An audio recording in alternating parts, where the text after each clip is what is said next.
The man I trusted with my daughter's education, her traumatized and unable to speak. When I demanded answers, his wife laughed and told me, "Be careful about making accusations you can't prove." I didn't respond. That was 10 months ago. Today, she's begging me to drop my opposition to his parole.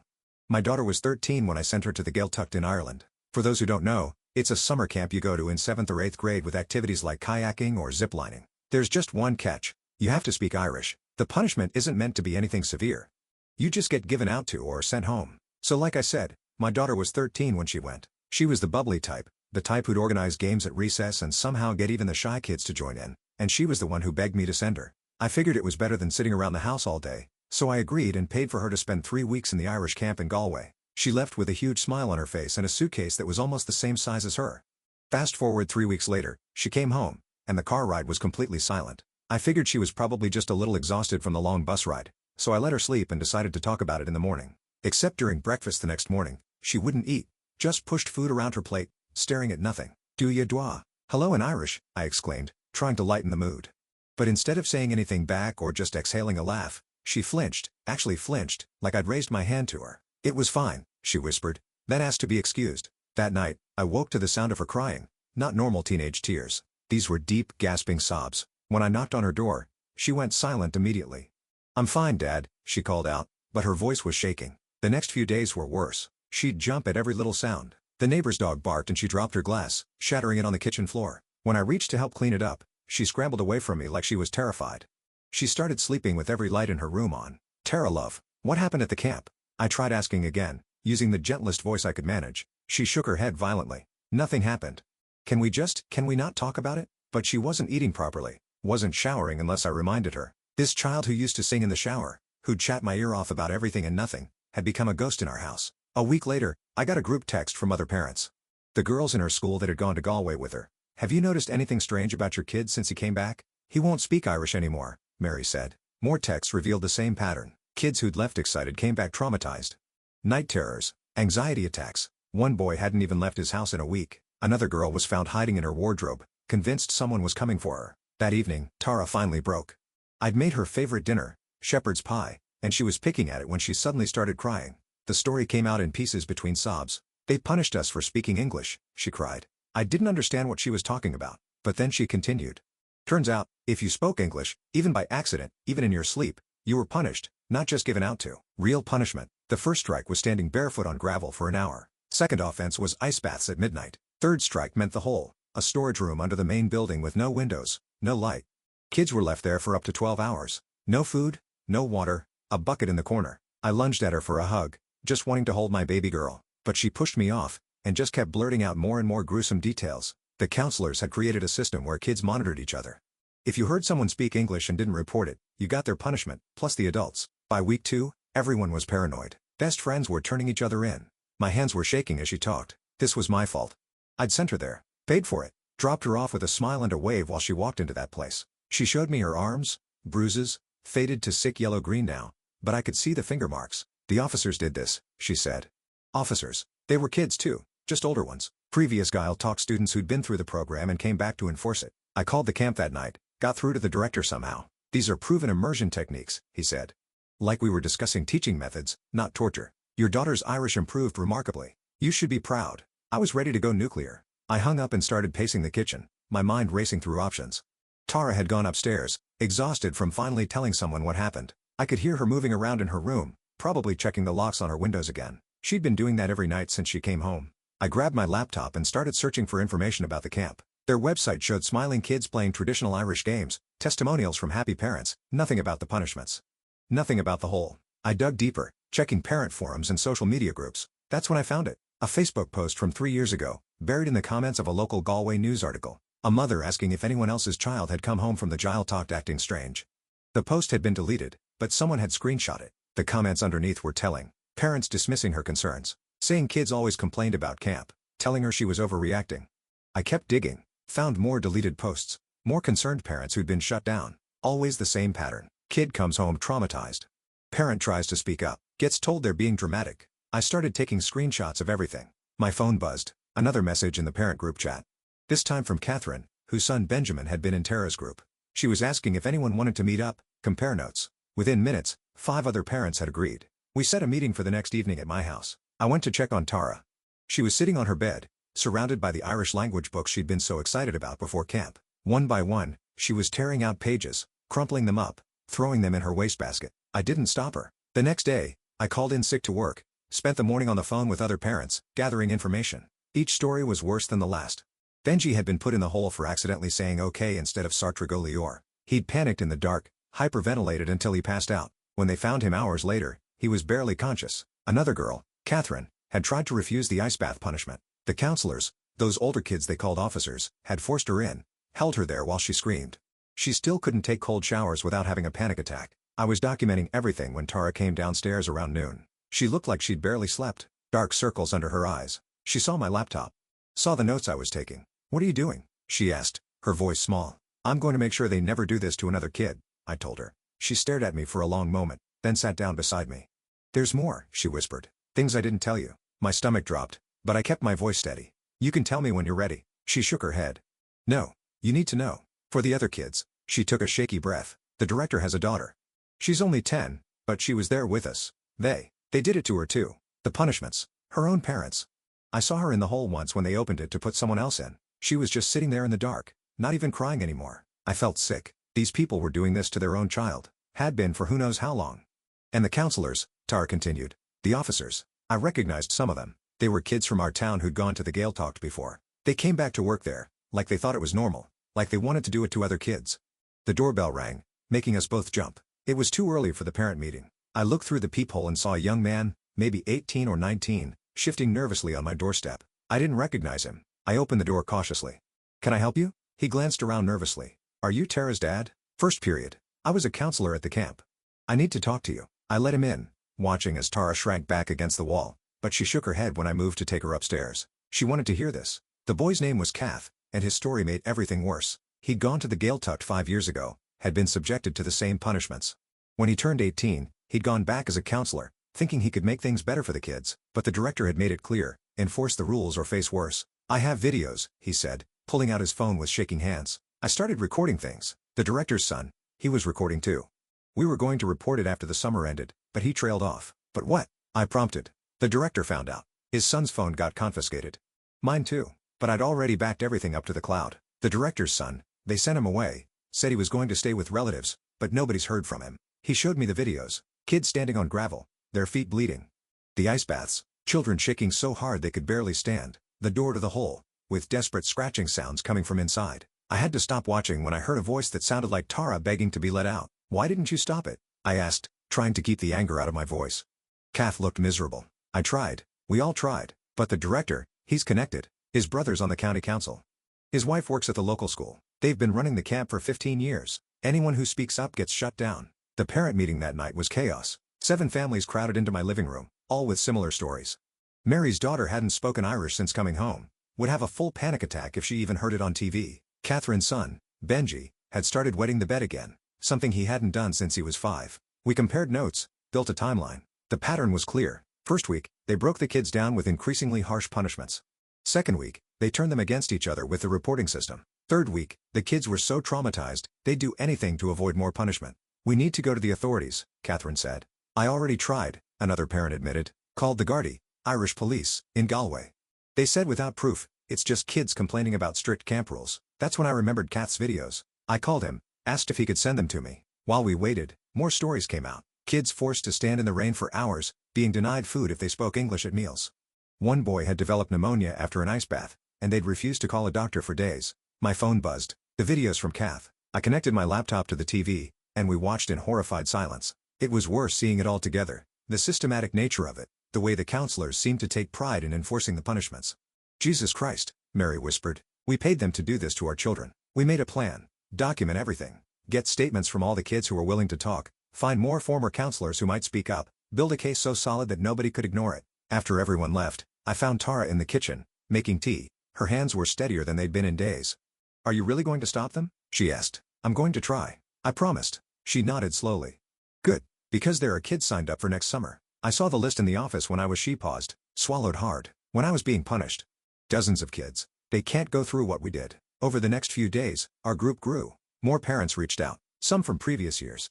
The stories went back over a decade. Always the same methods, the same trauma. We found 3 former counselors willing to write statements, though they all insisted on anonymity.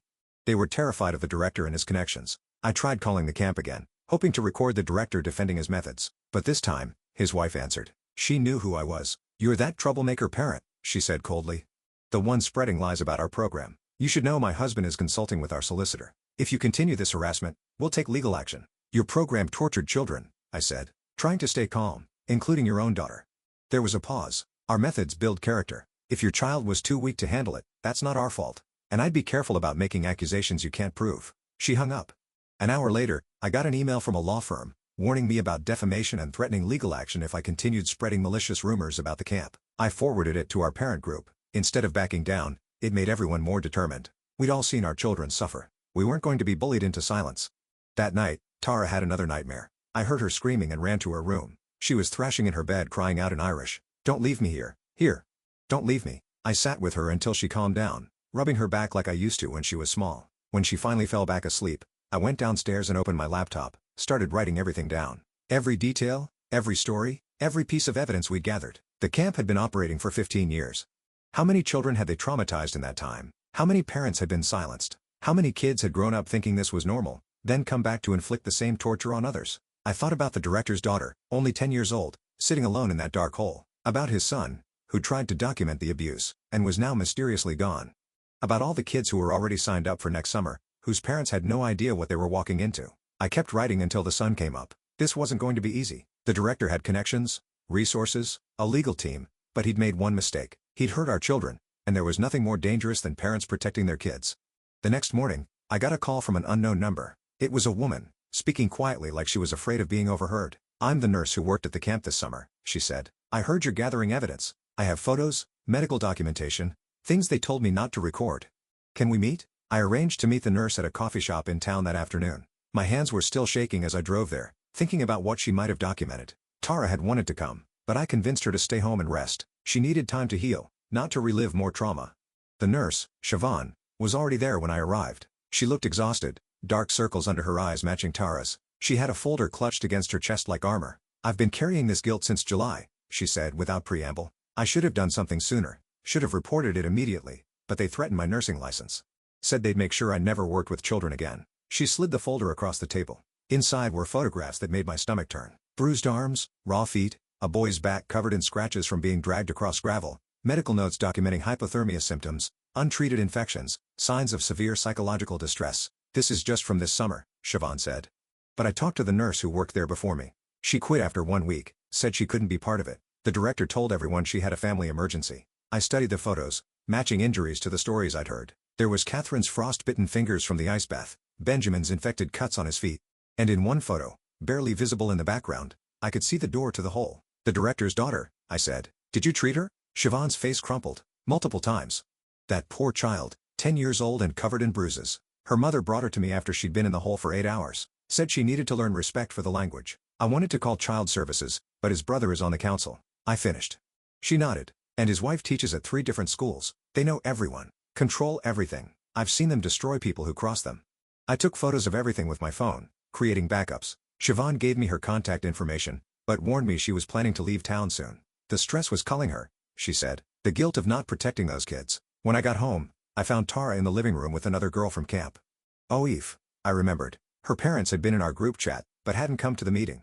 Oif's parents don't believe her, Tara said quietly. "They think she's exaggerating." Oif looked broken.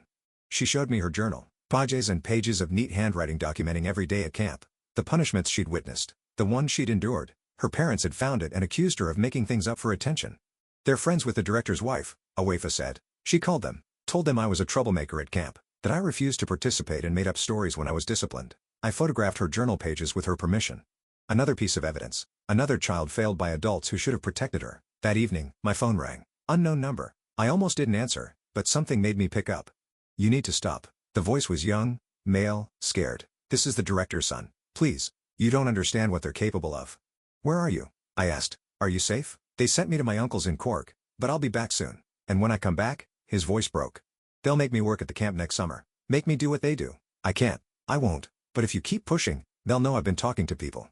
"We can protect you," I said, though I wasn't sure how. He laughed bitterly. "No one can protect anyone from them. They've been doing this for 15 years. My grandfather started it. It's tradition, they say. Character building. They did it to my father when he was young. Now he does it to others, including me, including my sister. The recordings, I said. Kath mentioned you had recordings. They destroyed my phone, but I uploaded some to a cloud account they don't know about. I'll send you the login, but please be careful. They have people everywhere. The line went dead. Minutes later, I received an email with login credentials. What I found made everything else pale in comparison. Hours of audio recordings. The director instructing counselors on punishment techniques. Children crying in the background. His own voice, cold and methodical, explaining how to break a child's spirit without leaving permanent physical marks. One recording stood out. The director talking to his wife about a parent who'd complained 5 years ago. How they'd planted rumors about the family, got the father fired from his job, made their life so miserable they'd moved away within 6 months. This is what happens when people don't respect the program, he said on the recording.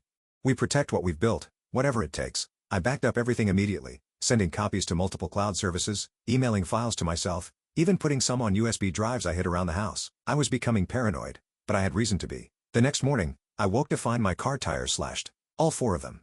No note, no obvious evidence, but the message was clear. When I called the police, they took a report, but seemed uninterested. Probably just vandals, the officer said. Though we lived in a quiet neighborhood where nothing like this had ever happened, Tara saw the tires from her bedroom window. They're trying to scare us, she said. She was right, but I wasn't going to let them win. We're not backing down, I told her. Not when we're this close. That afternoon, Catherine called in tears. Her son Benjamin had finally opened up about something worse. There was another punishment, one the kids hadn't talked about initially. They called it the silent treatment, but it was more than just being ignored. If you received this punishment, you ceased to exist for everyone at camp. No one could look at you, speak to you, or acknowledge your presence. You got your meals separately, ate alone, slept in a different building. Some kids endured this for days. He said it was worse than the hole. Catherine sobbed. At least in the hole, you knew it would end. The silent treatment could go on indefinitely. One girl had it for a whole week. She tried to hurt herself just to make someone notice her. I added this to our growing documentation. The psychological torture was as bad as the physical abuse, maybe worse. These kids would carry these scars forever. That evening, we held another parent meeting. This time, 12 families showed up. Word was spreading. Parents were comparing notes, realizing the patterns, the same lies told to everyone, the same dismissals of their concerns. But we also had a problem. 3 families who'd initially been supportive had gone quiet. When I called them, they were evasive. One father finally admitted they'd received a letter from a law firm threatening legal action if they participated in spreading defamatory content about the camp. I can't risk it. He said, I own a small business. They could ruin me. The director was fighting back, using his connections to intimidate parents into silence, but he'd miscalculated. The more he pushed, the angrier we became. Mary's daughter had started talking more about her experience. She revealed that the counselors had a ranking system. Kids who broke the fastest, who became the most compliant, were rewarded with small privileges, extra food, a few minutes of hot water for showers, permission to write letters home. Though those letters were heavily monitored, they wanted us to compete, she said, to see who could be the most Irish, who could forget English the fastest. They made us prove our loyalty by reporting others. First, I reported my best friend. She spoke English in her sleep. I knew she couldn't control it, but I was so scared of being punished again. The guilt these kids carried was immense. They'd been forced to betray friends, to participate in each other's suffering. It was a systematic breakdown of trust and compassion. I decided to reach out to local journalists, hoping media attention might force action. But every reporter I contacted seemed uninterested. One finally told me off the record that the director's brother had significant influence over local media through advertising contracts with his construction company. This story is radioactive, the journalist said. No one will touch it. We were being stonewalled at every turn, but then Kath called with a breakthrough. He connected with 5 other former counselors who were willing to speak out. They were planning to meet with us as a group, safety in numbers. The meeting was scheduled for Friday evening at my house. But Thursday night, Kath called in a panic. 2 of the counselors had received visits from the director himself. He'd shown up at their homes, reminding them of the confidentiality agreements they'd signed, threatening to sue them for breach of contract if they spoke about camp operations. He knows, Kath said. He knows everything we're planning. Someone's feeding him information. I realized with a chill that someone in our parent group was reporting back to the director. But who? Everyone seemed genuinely traumatized, genuinely angry. How could any parent side with him after what he'd done? Friday arrived, and only Kath and one other counselor showed up. Her name was Orla, and she'd worked at the camp for 2 summers before quitting in disgust. She brought her own evidence, photos she'd taken secretly, showing the punishment schedule posted in the counselors' quarters. It detailed exactly how long each punishment should last, how to escalate them, how to document which kids had received what. It was like a business, Orla said. They had spreadsheets tracking everything, which kids broke fastest, which punishments were most effective. They were collecting data on how to traumatize children more efficiently. She also revealed something that made my blood run cold. The camp had a special program for problem children, kids whose parents specifically requested extra discipline. These children faced harsher punishments from day one. The parents paid extra for this service. Did any of our kids? I couldn't finish the question. Orla checked her photos of the lists. I'm sorry, she said quietly. 3 children from your group were on that list. The room erupted. Parents demanding to know if their child was on the list. Accusations flying about who would request such a thing. Trust breaking down just like it had among the children at camp. I tried to restore order, but the damage was done. By the end of the meeting, our unified group had splintered. Some parents couldn't believe anyone would pay for extra punishment. Others were defensive, saying they'd only wanted their kids to take the language seriously. After everyone left, I sat with Tara, both of us exhausted. It's falling apart, she said. No, I told her firmly. This is what he wants. To divide us. To make us fight each other instead of him. We're not going to let that happen. But over the weekend, more cracks appeared. Parents started receiving phone calls from the director's wife in her capacity as a teacher. She expressed concern about their children's well-being, suggested they might benefit from counseling to deal with their adjustment issues after camp. The underlying threat was clear. She had access to their children during school hours. Monday morning, I went to work to find my boss waiting for me. Someone had sent an anonymous email to the company, claiming I was unstable, harassing a legitimate business, neglecting my work to pursue a vendetta. My boss was sympathetic, but concerned. I know you're going through something with your daughter, he said, but I can't have this affecting the company. Take some time off. Sort this out. But if it continues to interfere, I took the forced leave, knowing it was exactly what the director wanted, to isolate me, make me seem unreliable, unstable, but also gave me more time to fight back. That afternoon, I got an unexpected call. It was the director's mother speaking in a shaky voice. I need to see you, she said, but my son is doing. It's not what I intended when we started the camp. Can you meet me tomorrow? I agreed. Hope flaring. If the camp's co-founder was willing to speak out, it could change everything. We arranged to meet at her home the next morning. But that night, Tara woke me in a panic. She received a message on social media from a fake account. It was a photo from camp, her standing in punishment, crying. The message said simply, "Stop your father or everyone will see." They were threatening to humiliate her publicly if I didn't back down. I held my daughter as she cried, fury building inside me. Using the children's trauma against them was a new low, even for them. I screenshot the message and added it to our evidence. And I did something I hadn't planned. I created my own anonymous blog, uploading everything. The photos, the recordings, the testimonies, all of it. If they wanted to play dirty, I'd make sure the truth was out there. Within hours, the blog had hundreds of views, parents sharing it in private groups, former students commenting with their own stories. It was spreading faster than they could stop it. The next morning, I drove to meet the director's mother. But when I arrived at her house, an ambulance was pulling away. A neighbor told me she'd fallen down the stairs during the night. Severe head injury. She was unconscious, unable to speak. The timing was too convenient, too perfect. But there was no proof of foul play. Just another obstacle in our path. Another voice silenced. I drove home to find a police car in my driveway. The officers had a warrant to search my property based on allegations of harassment and cyberstalking. They confiscated my laptop, my phone, boxes of documents, everything we'd gathered. This is intimidation, I told them. One officer looked sympathetic, but said nothing. They were just doing their job, following orders, the system protecting itself. Tara watched from the window as they drove away with our evidence. What do we do now? She asked. I hugged her tight. We don't give up. We've come too far. And we're not alone anymore. She was right. The blog had taken on a life of its own. From previous years, former counselors, even some local officials who'd suspected something but never had proof. The director could confiscate my devices, but he couldn't stop the avalanche we'd started. That evening, Catherine called. The nurse, Siobhan, had agreed to go public. She was scared, but determined. These children deserve justice, she said. I should have protected them then. I'll protect them now. We arranged for her to meet with a lawyer the next day, someone from Dublin, outside the director's sphere of influence. But that night, Siobhan's apartment was broken into. Her laptop stolen. Her backup drives gone. She called me in tears, terrified. They knew exactly what to take, she said. Nothing else was touched, just the evidence. But Siobhan was smarter than they realized. She'd mailed copies of everything to her sister in England days earlier. The evidence was safe, just harder to access. We have to be more careful, more strategic. The director's son reached out again, this time through an encrypted messaging app. He was being brought back from Cork early. His parents were suspicious of his communications. But he had one last piece of information. There's a safety deposit box, he wrote. My grandmother set it up years ago. She kept records of everything. The real financial documents.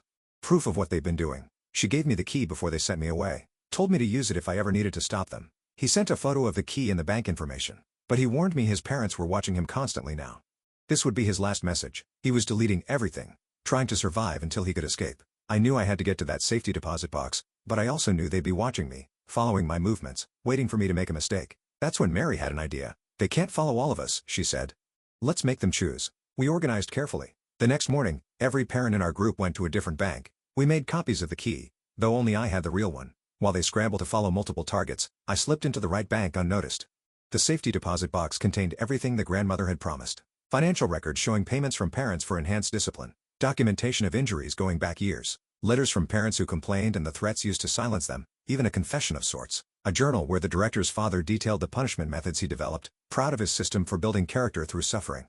I photographed everything, uploaded it immediately to multiple secure servers. This was the proof we needed, not just of abuse, but of conspiracy, fraud, systematic child endangerment. As I left the bank, I noticed a familiar car following me, the director's wife. She stayed 3 cars back, but I could see her face in the mirror. Cold, determined, furious. I didn't go home. Instead, I drove to the police station. Not the local one, the regional headquarters an hour away. I walked in with printed copies of everything and demanded to speak to someone in Child Protection Services. This time, they listened. The evidence was too overwhelming to ignore. The financial fraud alone would trigger an investigation. Add the documented child abuse and even the director's connections couldn't protect him. By evening, word had spread that authorities were finally taking action. Parents in our group cried with relief. Their children had been heard, believed, validated. But the director wasn't finished. That night, Tara's school called. There'd been an incident. Someone had distributed photos of children from the camp, including Tara in various punishments. The humiliation she'd feared had come to pass. I raced to pick her up, finding her in the principal's office, shaking. Other kids had seen the photos, laughed, made jokes about the wee kids who couldn't handle camp. The principal was sympathetic, but overwhelmed. Several children were affected. Parents were furious. "This is what fighting back looks like," Tara said quietly in the car. "He hurts us even when we win." But something beautiful happened over the next few days. The other kids from camp, the ones who'd been humiliated alongside Tara, banded together. They supported each other, spoke openly about their experiences. What the director intended as shame became strength. More former students came forward. A teacher at Tara's school revealed she'd attended the camp 20 years ago. She still couldn't speak Irish without anxiety. A local shopkeeper admitted his son had attempted suicide after returning from the camp a decade ago. The director's web of silence was unraveling. The investigation moved quickly. Financial records were subpoenaed. The camp was ordered closed, pending review. The director and his wife were brought in for questioning. Other counselors, faced with potential charges, began cooperating with authorities. But in our moment of victory, tragedy struck. The director's son was found at the bottom of a cliff, near his uncle's home in Cork. The official report called it an accident. He'd been hiking alone, slipped, and fell. But those of us who'd heard his fear, his desperation, wondered. Tara took it hardest. "He tried to help us," she said through tears. "And now he's gone." We held a quiet memorial for him. The brave boy who'd risked everything to expose his parents' cruelty. His recordings had been crucial evidence. His courage had saved future children from suffering. The director, facing mounting charges, tried one last manipulation. He offered settlements to all affected families. Significant money in exchange for silence. Some families, exhausted and needing closure, considered accepting. "Don't let him buy his way out," Tara said at our final parent meeting. "Please, the money won't heal us. Only justice will." Her words swayed those who were wavering. We stood united, refusing his blood money. The investigation would continue. The truth would be told. As autumn arrived, the camp remained closed. The director and several counselors faced criminal charges. The director's wife was suspended from teaching pending investigation. Their empire of fear was crumbling. Tara slowly began to heal. She joined a support group for camp survivors, started seeing a therapist who specialized in institutional abuse. Some days were harder than others, but she was reclaiming her voice. One evening, she surprised me. "I want to learn Irish again," she said, "but properly this time. Without fear, without punishment. I want to take back what they stole from me." We found a gentle tutor, a grandmother who taught through songs and stories. Watching Tara slowly rediscover joy in the language was like watching a flower bloom after a harsh winter. The legal process would take months, maybe years, but we'd done what we set out to do. We'd protected future children. We'd exposed the truth. We'd shown our kids that their pain mattered. The adults would fight for them. The director's mother eventually woke from her coma, but remembered nothing of the fall. She seemed confused when told about the camp's closure, insisting her son would never hurt children. The investigation into her accident remained open, but unsolved. As winter approached, I received a package with no return address. Inside was a USB drive containing hundreds of photos and videos from inside the camp spanning 15 years. A note said simply, "For the children who couldn't speak, from someone who should have acted sooner." I turned it over to authorities, adding to the mountain of evidence. Every piece mattered. Every voice counted. Every child deserved justice. The camp building stood empty now, slowly being reclaimed by nature. Local teens said it was haunted, that you could hear children crying at night. Maybe they could. The walls had absorbed so much pain, so much fear. The ghosts couldn't hurt anyone anymore. Our fight had cost us all something. Jobs, friendships, peace of mind. But watching our children slowly heal, seeing them support each other, knowing we'd prevented future suffering, it was worth every sacrifice. The director's trial date was set for spring. We'd all have to testify, relive the trauma once more. But we do it together. Parents and children united in truth, demanding justice, refusing to be silenced. As I write this, Tara is in the next room, practicing Irish with her tutor. She's singing a traditional song, her voice growing stronger with each verse. The language that once triggered panic now brings her joy. She's taking it back word by word, phrase by phrase. That's what victory looks like. Not the director in handcuffs, though that matters. Not the camp closed forever, though that's crucial. Victory is my daughter singing in Irish again, choosing to reclaim what was weaponized against her. Victory is every child who survived that place learning to trust again. Every parent who fought despite threats and intimidation. Every counselor who found the courage to speak truth to power. The Guilto Act was meant to preserve Irish language and culture. Instead, one man's twisted vision had perverted it into something cruel and destructive. The culture is resilient, language survives, and children, given love and support, can heal from almost anything. We'd won this battle, but the war continued. Other camps, other institutions, other adults who abuse power over children. Our story had inspired other parents to look closer, ask questions, demand transparency. Change comes slowly, but it comes. One voice becomes two. Two become 10. 10 become 100. And suddenly, the silence that protected abusers for decades shatters like glass. Tara finished her song and came to show me her notebook. She'd written a poem in Irish about resilience, about finding light in darkness. Her handwriting was steady, confident. The trembling girl who'd come home from camp was growing into a fierce young woman. "I'm thinking about becoming a teacher," she said. "Maybe working with kids who've been through trauma, showing them they can heal." I hugged her tight. This brave daughter of mine who'd survived hell and chosen hope. Who'd faced her demons and decided to help others face theirs. Who'd refused to let cruelty define her story. The camp had tried to break her. Instead, it had revealed her strength. And in revealing hers, she'd helped dozens of other children find theirs. That's a legacy worth fighting for. A future worth protecting. The director thought fear was power. He was wrong. Love is power. Truth is power. And a parent's determination to protect their child is the most powerful force of all. The director's trial was scheduled to begin in 2 weeks, and I got the call that changed everything. The prosecutor needed to meet with us urgently. Something had happened with the evidence. I drove to her office with Tara, both of us tense. The prosecutor, woman named Deirdre, who'd taken our case seriously from day one, looked grim. "The director's legal team filed a motion," she explained. "They're claiming the evidence from the safety deposit box was obtained illegally, that you had no right to access it." My stomach dropped. "But his son gave me the key. His grandmother wanted. Without written authorization, it's complicated." Deirdre interrupted. "The judge is considering whether to allow it as evidence." Tara gripped my hand. We both knew what this meant. Without those financial records, without the grandfather's journal detailing the punishment methods, our case was significantly weaker. That evening, I called an emergency meeting with the other parents. The mood was dark. Some families were already talking about accepting the director's settlement offers, convinced the case would fall apart. "We can't give up now," Catherine insisted. "Our children deserve better." But I could see the exhaustion in everyone's faces. Months of fighting, of reliving trauma, of watching our kids struggle. The director's lawyers were doing exactly what they'd planned, wearing us down through legal attrition. Then Mary's daughter spoke up. "What if we testified? All of us kids? Not just written statements, but in court?" The room went silent. These children had been through enough. Asking them to face their abuser, to relive their trauma publicly, seemed cruel. "I want to do it," Tara said quietly. "I want to look him in the eye and tell everyone what he did." One by one, other children nodded. They were braver than any of us adults. Over the next week, Deirdre prepared the children for testimony. She was gentle but thorough, making sure they understood what would happen in court. The director's lawyers would try to discredit them, make them seem like dramatic teenagers exaggerating normal camp discipline. 3 days before the trial, another blow. Siobhan called in a panic. Her sister's house in England had been broken into. The backup evidence she'd mailed there was gone. Someone had been watching, waiting. "They knew," Siobhan said, her voice shaking. "They knew exactly where I'd sent it." I realized then how deep this went. The director's network was more extensive than we'd imagined, but it also meant he was desperate. You don't go to these lengths unless you're terrified of losing. The night before the trial, I couldn't sleep. I found Tara in the kitchen at 3 a.m., making tea with shaking hands. "What if they don't believe us?" she asked. I pulled her into a hug. "Then we'll keep fighting. We'll appeal. We'll go to the media. We won't stop." She nodded against my chest, and I felt her tears soaking through my shirt. The courthouse was packed the next morning. Parents, children, former counselors, local media, despite the director's attempts to bar them. The director sat at the defense table looking confident, his wife beside him.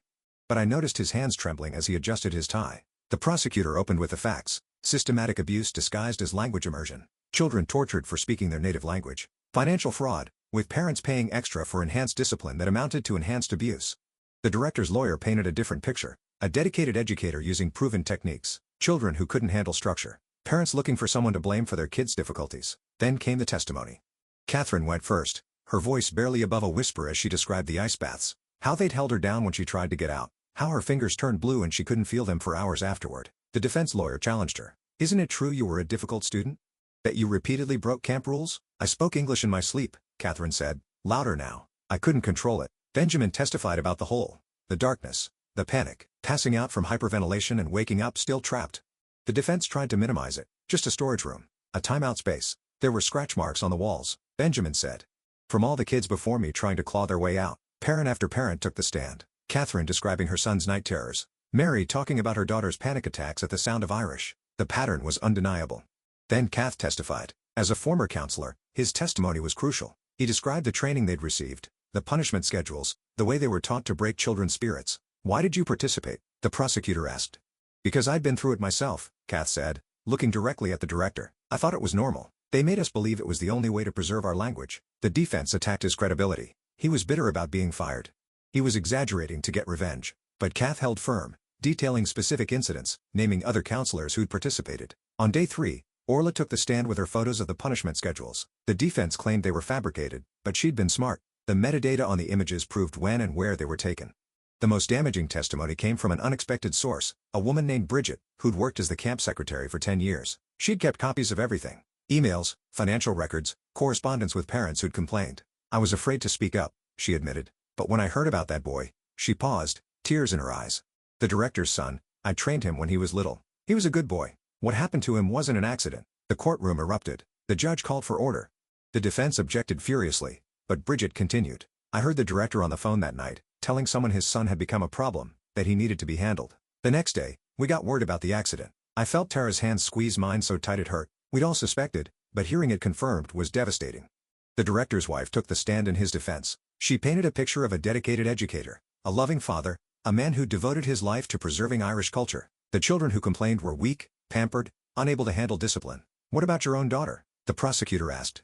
She was subjected to the same punishments. Character building? The wife said coldly. It made her stronger. Where is your daughter now? Boarding school? In France. Since when? The wife hesitated. Since September. Right after we'd started investigating. They'd sent their own child away to keep her from testifying. Finally, it was Tara's turn. My brave girl walked to the witness stand with her head high. She spoke clearly, detailing everything. The punishments, the fear, the way children turned on each other to avoid suffering. The worst part wasn't the physical pain, she said. It was that they made us complicit, made us hurt each other, made us believe we deserved it. The defense lawyer tried to rattle her, suggested she was exaggerating, implied she was seeking attention. I have nightmares every night, Tara said. Her voice steady. I flinch when I hear Irish spoken. I used to love that language. They stole that from me. That's not exaggeration. That's my reality. But you're learning Irish again now, aren't you? The lawyer pressed. So it couldn't have been that traumatic. Tara looked him dead in the eye. I'm learning it again because I refuse to let them win. Every word I speak is an act of defiance against what they did to us. The courtroom was silent. Even the defense lawyer seemed taken aback. On the final day of testimony, the prosecutor played the audio recordings the director's son had saved. His father's voice, instructing counselors on how to break children, how to push them to their limits, without leaving marks that parents would question. The director's face went white as his own words condemned him. His wife stared straight ahead. Her jaw clenched. During closing arguments, the defense made one last attempt. These were time-honored techniques. The parents had signed waivers. The children were being dramatic. No permanent harm was done. The prosecutor's response was devastating. She showed photos of the bruises, the medical reports, the psychological evaluations. She read from the grandfather's journal his pride in developing methods to break wild Irish children like horses. This wasn't education, she said. This was systematic child abuse passed down through generations, and it ends now. The jury deliberated for 6 hours. 6 hours of agony. Waiting. Wondering. When they finally returned, I could barely breathe. Guilty. On all counts. Child endangerment. Assault. The director's face crumpled. His wife let out a sound like a wounded animal. But it wasn't over. Sentencing wouldn't happen for weeks. The other counselors still faced their own trials. The investigation into the director's son's death continued. Outside the courthouse, families hugged and cried. Justice. Finally. But it felt hollow somehow. Nothing could give our children back what was taken. That night, the director's mother called me. Her voice was stronger than it had been since her fall. I remember now, she said. I remember what I wanted to tell you. There are more camps. My son helped set them up. Different names, same methods. You've only stopped one. My blood ran cold. We'd won this battle, but the war was far from over. Over the following days, investigators used the grandmother's information to identify 3 other camps using the same techniques. Parents pulled their children out in droves. Former students came forward with their own stories of abuse. The director was sentenced to 12 years in prison. His wife got 5. Several counselors received lesser sentences. It wasn't enough, could never be enough, but it was something. At the sentencing, the director tried one last manipulation. He apologized, claimed he'd lost his way, that he'd only wanted to preserve the language he loved. But when the judge asked if he had anything to say to his victims, he remained silent. As we left the courthouse for the last time, Tara stopped at the bottom of the steps. She pulled out her phone and played a voice recording. It was her singing in Irish. The same song she'd been practicing with her tutor, but recorded here, at the place where justice was served. For the kids who still can't sing, she said, posting it to the support groups page. Within hours, dozens of other survivors had posted their own recordings. Songs, poems, simple phrases in Irish, reclaiming their voices, reclaiming their language. The camp buildings were demolished that winter. The land was donated to build a proper Irish cultural center, one that celebrated the language through joy, not fear. Tara and several other survivors were invited to help plan it. I returned to work, my reputation intact, despite the director's attempts to destroy it. The forced leave had been worth it. My boss, who'd followed the trial, apologized for doubting me.